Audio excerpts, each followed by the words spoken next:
గమనించినట్లయితే మాత్రం ఏసీపీ దర్యాప్తు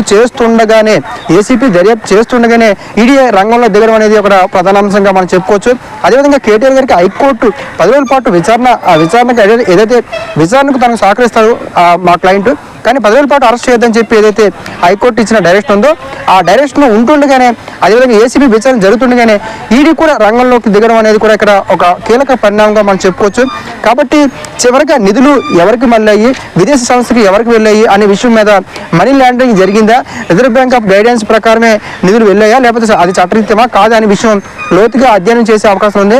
కాబట్టి ఎవరైతే ఈ కేసులో ప్రధాన వ్యక్తులు ఎవరైతే ఉన్నారో వాళ్ళకి ఖచ్చితంగా ఈడీ మండేకి నోటీసులు ఇచ్చే అవకాశం ఉంది. కాబట్టి ఖచ్చితంగా మండే ఏ రకమైన పరిణామాలు ఉంటాయి అనే విషయం మనం ఒకసారి, ఎందుకంటే 10 రోజుల పాటు అరెస్ట్ చేయొద్దని చెప్పి ఏదైతే కోర్టు ఇచ్చిన డైరెక్షన్ ఉందో అది కేటీఆర్ కొంత సానుకూలమైన అంశంగా మనం చెప్పుకోవచ్చు. కానీ ఈడీ కూడా రంగంలోకి దిగడం అనేది కూడా మనం ఒకసారి